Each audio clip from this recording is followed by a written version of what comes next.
आज मैं बात करने वाला हूँ हमारे जीवन में धर्म की उपयोगिता के बारे में। बहुत सारे लोग प्रश्न करते हैं कि धर्म हमारे जीवन के लिए क्यों ज़रूरी है? इसकी क्या आवश्यकता है? हम लोग अपना खा पी रहे हैं, जी रहे हैं, अच्छे से अपना काम कर रहे हैं, जिसको जो करना है अपना अच्छे से कर रहा है, तो धर्म की क्या आवश्यकता है?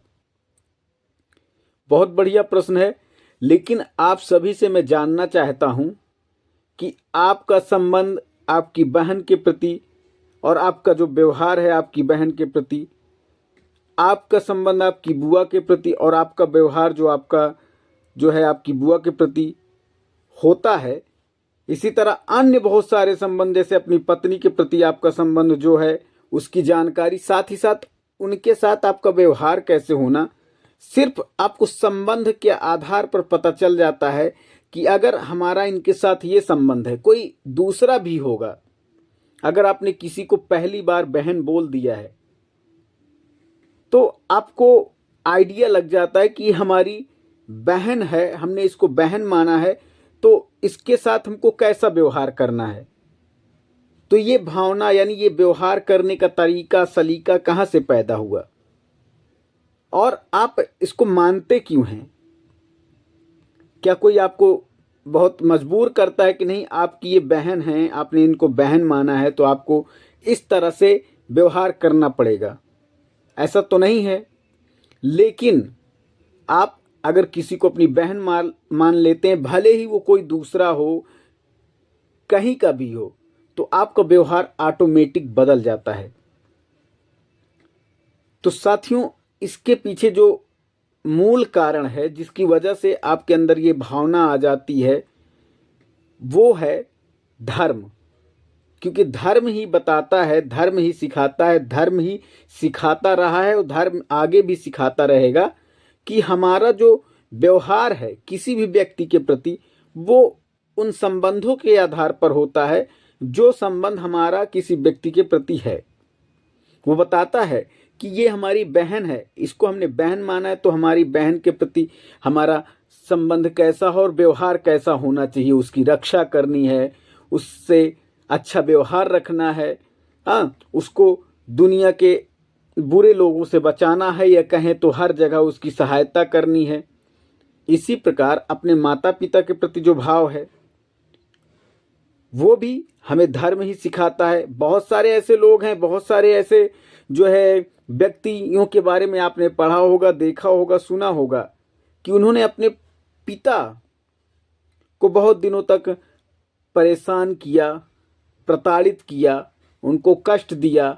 अपने भाइयों के प्रति उनका रवैया बहुत अच्छा नहीं रहा, उनका संबंध बहुत अच्छा नहीं रहा। तो कहीं ना कहीं उनमें ये समझ विकसित नहीं हो पाई, या उन्हें इस बात का, इस धर्म की जानकारी नहीं थी कि हमारे पिता ने हमको पैदा किया, हमको जन्म से लेकर बड़े होते तक पाला पोसा, छोटी छोटी खुशियों पर हमारे ध्यान दिया, पहनने ओढ़ने से लेकर खाने पीने तक की चीज़ों पर ध्यान दिया, अपने इच्छाओं आकांक्षाओं का बलिदान करके हमारी इच्छाओं आकांक्षाओं की पूर्ति के लिए रात दिन मेहनत किया। जहां तक उनसे बन पड़ा उन्होंने अच्छे से अच्छा आपको खिलाने पहनाने का प्रयास किया। बावजूद इसके बहुत सारे लोग ऐसे हैं जिनके बारे में आपने पढ़ा होगा, सुना होगा कि उन्होंने अपने माता पिता, अपने भाई बहन की अवहेलना की, उनको परेशान किया, उनको कष्ट दिया। तो साथियों, ये धर्म ही है जो आपको बताता है कि ये जो व्यक्ति हैं इन्होंने आपके साथ इतना सब किया है, तो आपको भी इनके साथ ऐसा ऐसा व्यवहार करना चाहिए। बहुत सारे अलग अलग धर्म हैं दुनिया में, और वो अपने धर्म के अनुरूप अपने बड़ों का, अपने स्नेहिलजनों का, अपने संबंधों का सम्मान करते हैं। अगर उनके धर्म में ये नहीं सिखाया जाता कि हमारा व्यवहार हमारी बहन के प्रति कैसा होना चाहिए, तो बहन को भी कुछ नहीं मानते हैं, अपने माता पिता को भी कुछ नहीं मानते हैं, उनको कष्ट देते हैं तरह तरह के। तो ये तो इस बात पर निर्भर करता है कि आपका धर्म कैसा, आपका धर्म कैसा सिखाता है आपको। लेकिन धर्म की जो आवश्यकता है वो यही है साथियों, क्योंकि धर्म भावनाएं पैदा करता है।